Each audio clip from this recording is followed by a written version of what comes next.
Hello everyone, welcome to Shri Physics and Biology classes. I am Abhishek Sharma, Faculty of Physics.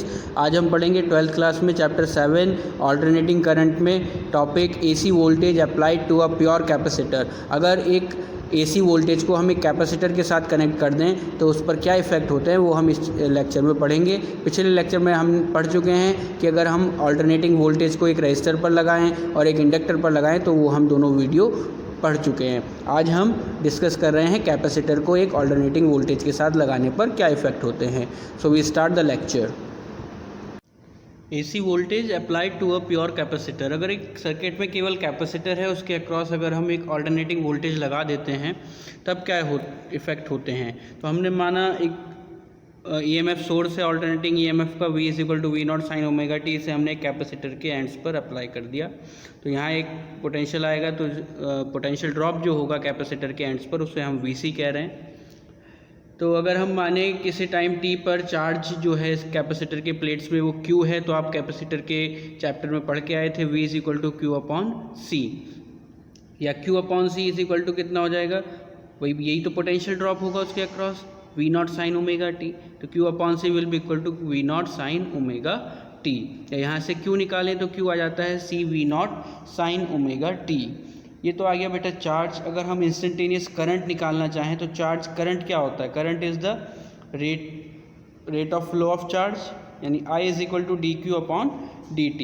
तो d/dt Q की जगह आ जाएगा C V0 sin omega t। तो ये हो जाएगा C V0, तो ये कांस्टेंट है, कैपेसिटेंस कांस्टेंट होता है, V0 मैक्सिमम पीक वैल्यू है, तो वो बाहर आ जाएगा d/dt sin omega t। sin omega t का डिफरेंशिएशन कर रहे हैं, तो साइन का डिफरेंशिएशन कॉस होता है, कॉस ओमेगा t, और ओमेगा t का दोबारा से होगा क्योंकि कॉस साइन x का डिफरेंशिएशन होता है कॉस x। अगर उसके साथ कोई मल्टीप्लाई में है तो दोबारा उसका डिफरेंशिएशन होगा, तो ओमेगा t का 1 हो जाएगा, तो ये आ जाएगा ओमेगा। या सिंपल आप समझ सकते हैं, इसके साथ जो मल्टीप्लाई में है वो और आ जाएगा। ओमेगा को बाहर ले लो, V0 omega C = cos omega t। अब मैं इसे थोड़ा सा अरेंज करके लिख रहा हूँ, V0 और ओमेगा C को मैं 1/ओमेगा C लिख रहा हूँ। आप इसे सॉल्व करें तो ये ऊपर ही चला जाएगा, यानी यही टर्म बन जाएगी।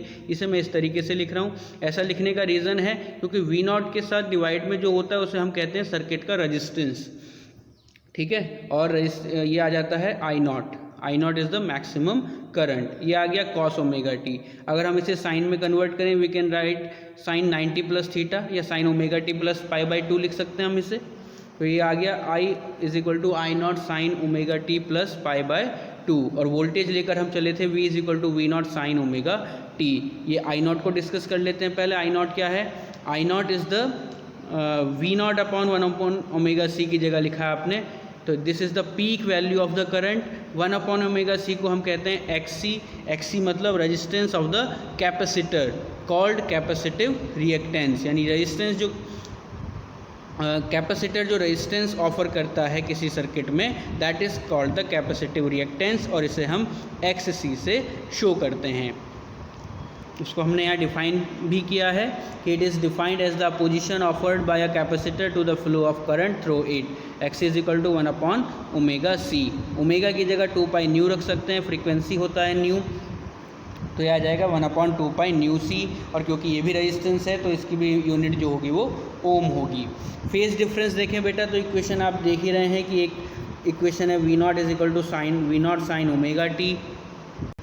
दूसरी इक्वेशन है I = I0 sin omega t + π/2। तो क्लियरली बेटा फेज डिफरेंस π/2 का है, जैसा कि इंडक्टर में भी था, लेकिन डिफरेंस क्या है, वहाँ पर V0 के साथ sin ओमेगा t + π/2 था, यहाँ I के साथ है, यानी यहाँ I लीड कर रहा है और वोल्टेज लैगिंग बिहाइंड, वोल्टेज पीछे चल रहा है। तो current I leads the voltage V in phase by π/2, the voltage lags behind the current in phase by π/2। अगर हम इसके फेज़र डायग्राम को देखें तो फेज़र डायग्राम कुछ इस तरीके के होंगे। हम पहले यहाँ साइन कर्व को शो कर रहे हैं, तो साइन कर्व बेटा वोल्टेज नहीं लीड कर रहा है, करंट लीड कर रहा है, तो वोल्टेज पीछे चल रहा है। तो यहाँ पर ये करंट की डॉट से हमने करंट को शो किया हुआ है, और जो पूरी लाइंस हैं वो V को शो किया हुआ है। लीड करने का मतलब है कि करंट 90 डिग्री पहले वो वैल्यू गेन करता है जो वोल्टेज 90 डिग्री के बाद करेगा। 90 डिग्री बेटा पूरे टाइम पीरियड का 4th टाइम होता है, तो पूरा टाइम पीरियड यहाँ से यहाँ तक है, 4th टाइम ये होगा। जो वैल्यू करंट 0 पर गेन कर चुका है वो वैल्यू वोल्टेज 90 डिग्री के बाद गेन करेगा, यानी करंट यहाँ मैक्सिमम है तो 90 डिग्री के बाद वोल्टेज मैक्सिमम होगा। करंट इस पॉइंट पर कहाँ है, 0 वैल्यू कर रहा है, तो अगले 90 के बाद वोल्टेज 0 आएगा। फिर यहाँ पर करंट नेगेटिव में मैक्सिमम है, तो अगले 90 यानी अगले T/4 टाइम के बाद ये वोल्टेज जो है वो नेगेटिव में मैक्सिमम होगा। इसी तरीके से ये चलता रहेगा, ठीक है। This is the sine curve of V and I। अब हम इनके फेजर्स को डिस्कस कर लें। तो फेजर बेटा V0 is leading, V0 is lagging behind. तो अगर हम कहते हैं V = V0 sin ωt, तो V0 का वेक्टर आपको ωt एंगल पर बनाना होगा, तो उससे 90 डिग्री एंगल पर आगे आपको I0 बनाना है, ठीक है। मैग्नीट्यूड अलग अलग होते हैं इसलिए वेक्टर की लेंथ अलग अलग बनाई है। या इसे ही हम इस तरीके से शो कर सकते हैं, अगर हम ωt एंगल I0 का मान लें तो उसका ωt से 90 डिग्री कम होगा, यानी पीछे की तरफ आ जाएगा।